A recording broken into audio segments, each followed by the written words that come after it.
Sénégal.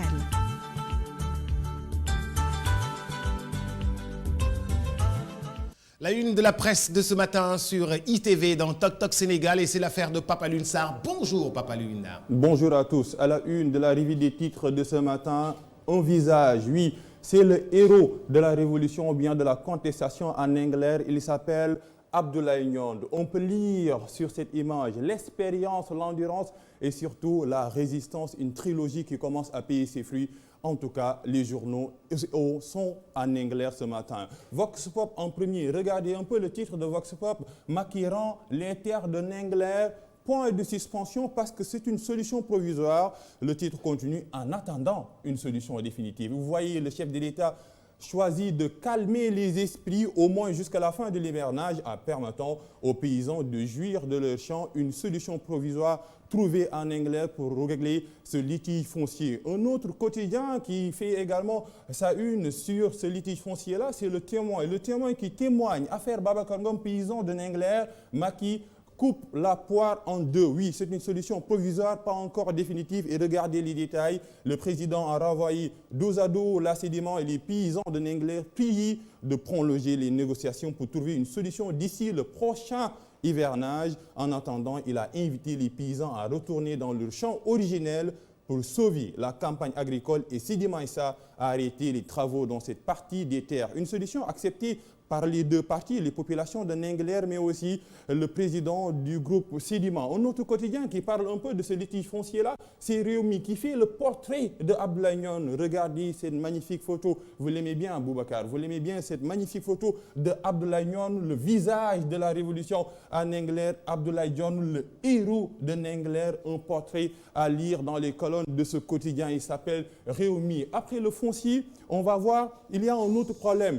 C'est la terre toujours avec Sud Quotidien, affectation des terres au privé, non-implication des populations, foisonnement des conflits fonciers, l'inertie coupable de l'État en titre à charge du journal Sud Quotidien. Vous voyez un peu les manifestations, ce balbutiement qui lie à ces problèmes qui touchent aux terres et Sud Quotidien pointe du doigt l'État du Sénégal. Après la terre, une autre actualité, c'est la justice. Enquête aujourd'hui sur les dessous de la crise de la Dame Justice. Et regardez ces détails. La justice est paralysée depuis des semaines et la situation s'enlise. La rencontre d'hier n'ayant rien donné, le Sud-Just veut désormais contourner le ministre, la Dame Justice, secouée par une crise interne. Une autre actualité, un autre quotidien qui reste toujours sur le chapitre judiciaire, c'est le quotidien Les niches de l'extorsion, protocole, Sud-Just État, hausse vertigineuse des frais de procédure vers une justice censitaire. C'est la une de Le Quotidien. Un autre quotidien qui commente une autre actualité après Le Quotidien, c'est L'Observateur qui parle un peu les chiffres de l'effondrement de l'économie, un effondrement causé par la pandémie de Covid-19, premier examen de l'instrument de coordination des politiques pour le Sénégal, un examen qui a été fait par qui? Qui a été fait par le FMI. Tous les comptes sont rouges, une dette considérable aussi bien intérieure et extérieure. Vous voyez L'Observateur, une très chargée, outrage public à la pudeur, la touchante histoire de la dame ligotée, Kessen en parlait tout à l'heure dans son bulletin d'information, filmée et tripotée à Sacré-Cœur pour une affaire de vol présumé. Et vous voyez comment l'ancienne étudiante au CESAC, elle était étudiante au CESAC, a été atteinte de déficience mentale et ces quelques jours de boulot dans un ministère et sa descente aux enfers, deux de ses présumés bourreaux arrêtés, le troisième en fuite. Une histoire à lire à la page 5 de L'Observateur. Un autre quotidien après L'Observateur,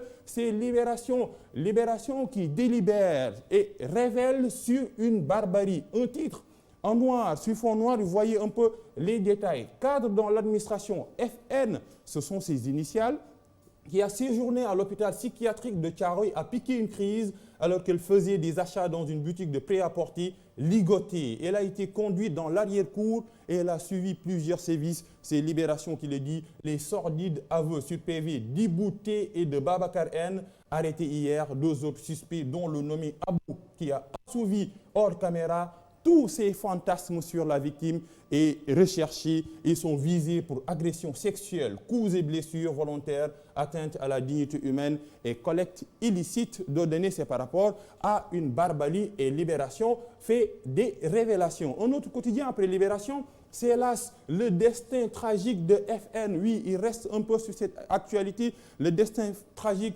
de cette femme qui a subi plusieurs sévices à Sacré-Cœur, accusée de vol, filmée, ses seins tripotés. Et une autre actualité, c'est par rapport à la restitution provisoire des terres en Angleterre. L'État abdique et diffère la confrontation. Après l'AS, un autre quotidien, après l'AS, c'est Source A, qui prend ses sources sur les derniers développements par rapport à la saisie d'armes. Oui, ça fait l'actualité hier, une saisie d'armes et de munitions à Touba. 2 adjudants et un lieutenant de la sécurité urbaine de Dakar envoyés en Touba. Un second individu en garde à vue. Et regardez une autre actualité, un drame présumé meurtrier de Baïzal, Daoul Khare se confesse, des confessions à lire dans les colonnes de Source A. Après Source A, un autre quotidien, après Source A, c'est Tribune. Le train décapite un homme. C'est un drame à lire dans les colonnes de Tribune. C'est un grave accident à Thiès. Oui, une autre actualité, c'est toujours l'affaire du foncier en Angleterre. Babacar Ngom recule en attendant la fin de l'hivernage. Une actualité à lire dans les colonnes de Tribune. Après Tribune, ce sont les quotidiens sportifs. Et Boubacar, je vais tester un peu votre connaissance footballistique. On a qui? L'homme de Bayern de Munich. Qui? L'attaquant. Comment il s'appelle? Bayern de Munich. Müller. Lewandowski. Là, c'est facile. Benzema. Là. Lionel Messi. On a Ronaldo. Et Sergio Ramos. Les 8 plus grands perdants, c'est par rapport au Ballon d'Or non attribué en 2020. Une information qui est tombée hier, Ballon d'Or attribué par France Football. Et ce Ballon d'Or-là a commencé à être attribué depuis 1956. Mais pour cette année, les 8 grands perdants ont été recensés à la une du journal Stade. Des gros perdants, c'est par rapport au Ballon d'Or non attribué en 2020. Après Stade, oui, un autre quotidien sportif pour parler un peu de la lutte. Toujours Tafatine à la une de Sunu Lamb après son échec face à Ama Baldé. Tafatine en danger contre Boy Niang. Point d'interrogation, c'est une interrogation. Est-ce que Tafatine serait ou bien est en danger contre Boy Niang? Largué par ses pairs, ses ambitions revues à la baisse. Micro-sondage, les amateurs prédisent l'enfer à Boy Niang 2. Ce sont les amateurs qui parlent dans ce micro-sondage. Après Sunu Lamb, passons à Odia qui met toujours un terme à la revue des titres. Regardez, finalement, même si moi je suis de Nengler, qui est là sur une charrette, et regardez un peu ceux qui sont là, les gazelles Oryx. Chut, sinon, Dibirek, pas de parole. Et nous, quand est-ce qu'on va nous restituer nos terres? Et ce sont les Dibi, oui, les gazelles qui le disent. Mais attention, qui dit à ces gazelles-là de cette terre? C'est le ministre de l'Environnement, Abdou Karim Sall. Sinon, Dibi Oryx, c'est vrai. Vous mangez du Dibi Oryx, Boubacar? J'en ai jamais encore mangé. En tout cas, c'est la fin de ces revues des titres. Merci beaucoup, Papa Alioune Sarr, pour cette revue des titres et puis qui se termine toujours avec le dessin de Odia. Merci beaucoup, Papa Alioune Sarr. Dibi Oryx, bon, on verra bien. Mais je ne pense pas le manger un jour, car je veux rester carrément dans ce que nous prédit, bien sûr, la religion. Je ne sais pas si on doit manger des oryx ou pas, ou des chevaux ou pas, mais on mange des moutons.